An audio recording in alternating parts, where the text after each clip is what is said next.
HIMARS – високомобільна артилерійська ракетна система, призначена для тактики «стріляй і тікай».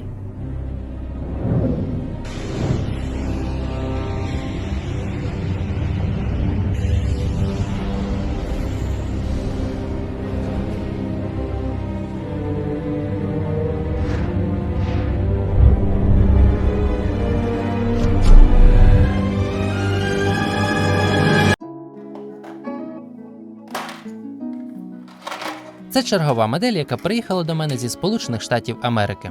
Модель надрукована на 3D-принтері у масштабі 1:87. Деталі мають помітно уявні та спрощені форми, але в цілому модель мені сподобалась. Добре опрацьовані основні болтові з'єднання, елементи механізмів та обладнання.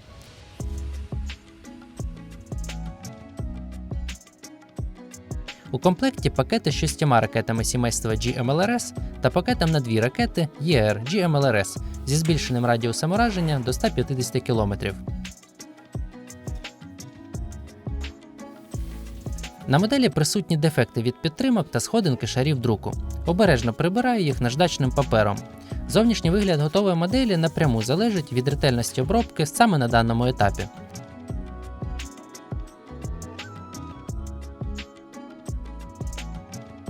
Тепер можна трохи допрацювати модель, аби збільшити її привабливість.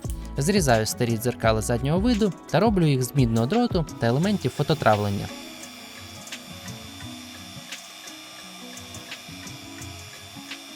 Перші установки HIMARS були передані в Україну у 20-х числах червня 2022 року, завдяки яким Збройні сили України знищили чисельні ворожі склади боєприпасів та місця зосередження живої сили, що дозволило стабілізувати лінію фронту.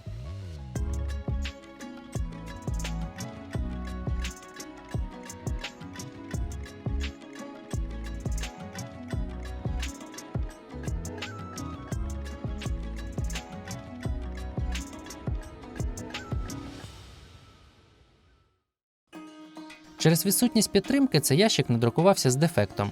Роблю опалубку та відливаю кут з фотополімерної смоли, після чого запікаю ультрафіолетовою лампою та відновлюю його геометрію.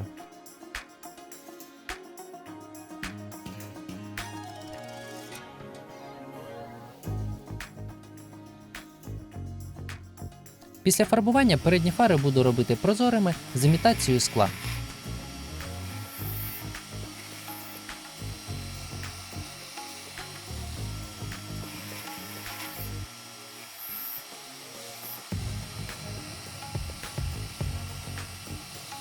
На цьому підготовка моделі завершена, можна фарбувати. Першим шаром задуваю ґрунт, а потім чорну фарбу, яка стане основою для базового кольору.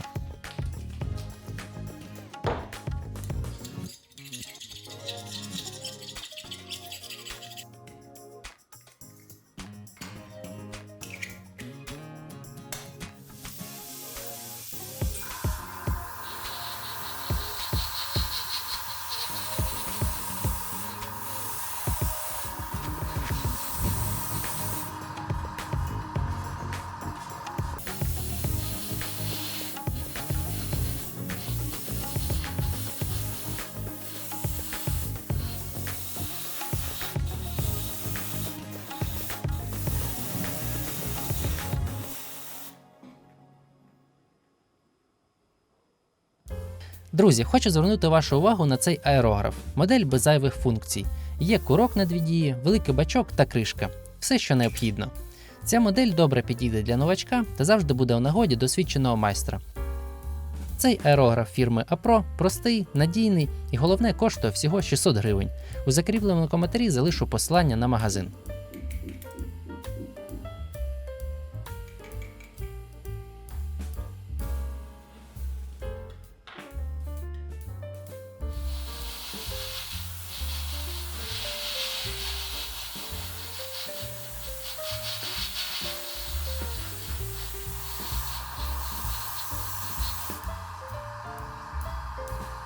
Модель фарбують за технологією так званої кольорової модуляції з виділенням тіней та окремих елементів конструкції.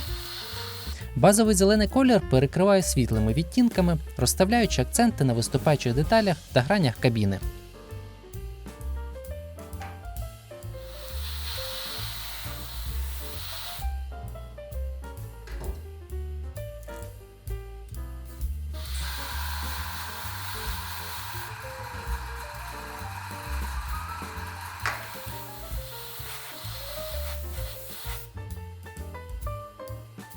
Дрібне деталювання виділяю пензликом.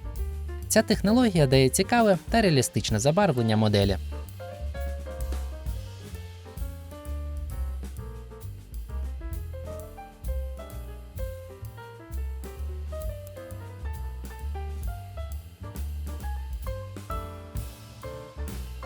Аби ліхтарі виглядали об'ємно, срібною фарбою імітую відбивач та покриваю його прозорою фарбою. Результат те, що треба, мені подобається. Швидко, гарно і без зайвих заморочок.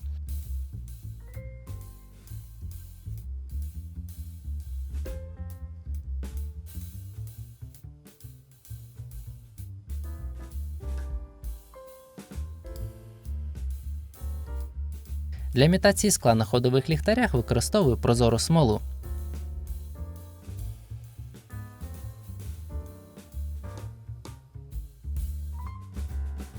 Тепер можна трохи засмажити модель коричневим фільтром, з'єднавши масляну фарбу з White Spirit. Для кольору хакі або просто зеленого ідеально підходить саме коричневий фільтр, який візуально виділяє деталювання, щілини та робить легкі градієнтні забруднення на рівних ділянках.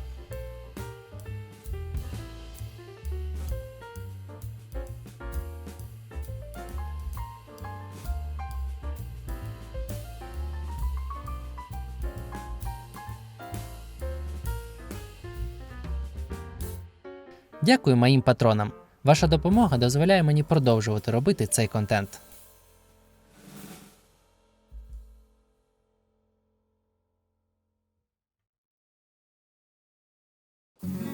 Броньоване скло часто має зелений або синій відлив. Прозорою фарбою імітую цю особливість.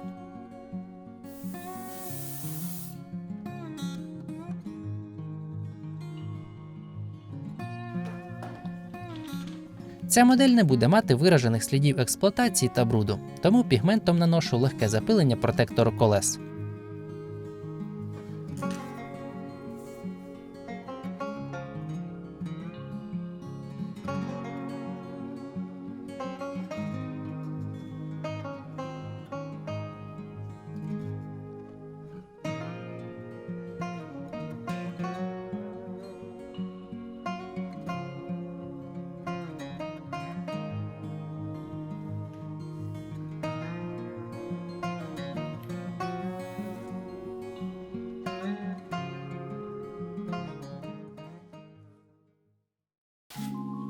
Підставку для моделі мені стало цікаво зробити зі справжнього цементу. Для мене це був експеримент. Раніше не мав досвіду використання бетону для подібних цілей.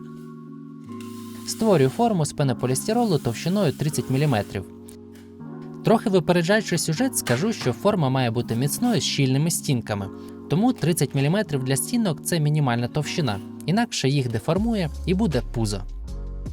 Наступний цікавий момент – цемент. У будівельних магазинах він продається у мішках по 25 кг. Мені не хотілося купляти цілий мішок заради пари кілограм, тому поїхав шукати фасований у малі пакети. Як кажуть, хто шукає, той знайде, знайшов. Але є маленький нюанс. Мішок на 25 кг коштує 100 гривень, а цей фасований кілограмчик 22. Тому, друзі, раджу відразу брати мішок на 25 кг. Повірте, він не такий великий, як здається. Багато місця не займе.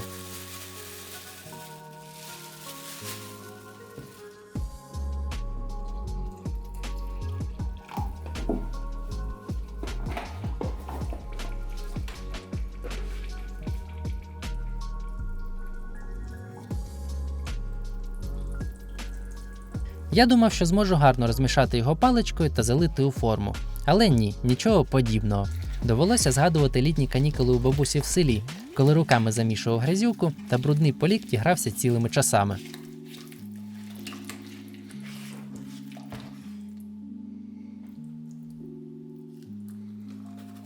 Ще один нюанс – правильно розрахувати вагу бетону на об'єм. На такий маленький кубик пішло 3 кг цементу. З урахуванням великої ваги треба передбачити кріплення для подальших маніпуляцій та транспортування. Зробив армуючу решітку, до якої прикріпив гайку з шайбою.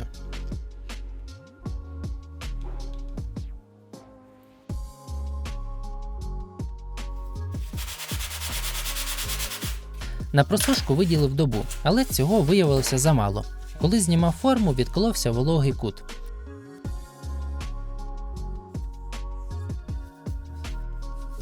Для наступної заливки вирішив зменшити розмір підставки до квадратної форми зі стороною 11 см.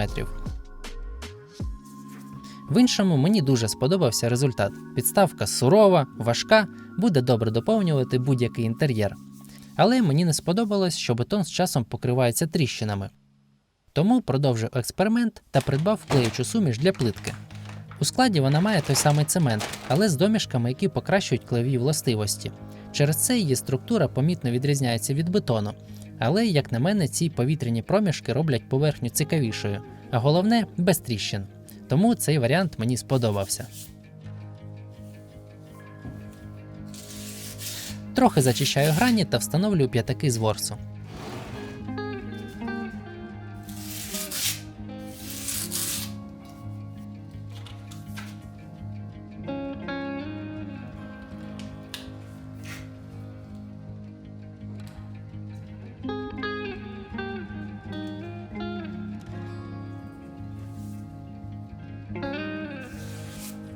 А далі вже за звичним сценарієм. Наношу асфальт, вимальовую розмітку та висаджую траву з кустами.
Дякую всім, хто додивився це відео до кінця. Сподіваюся, цей сюжет був для вас цікавим та корисним.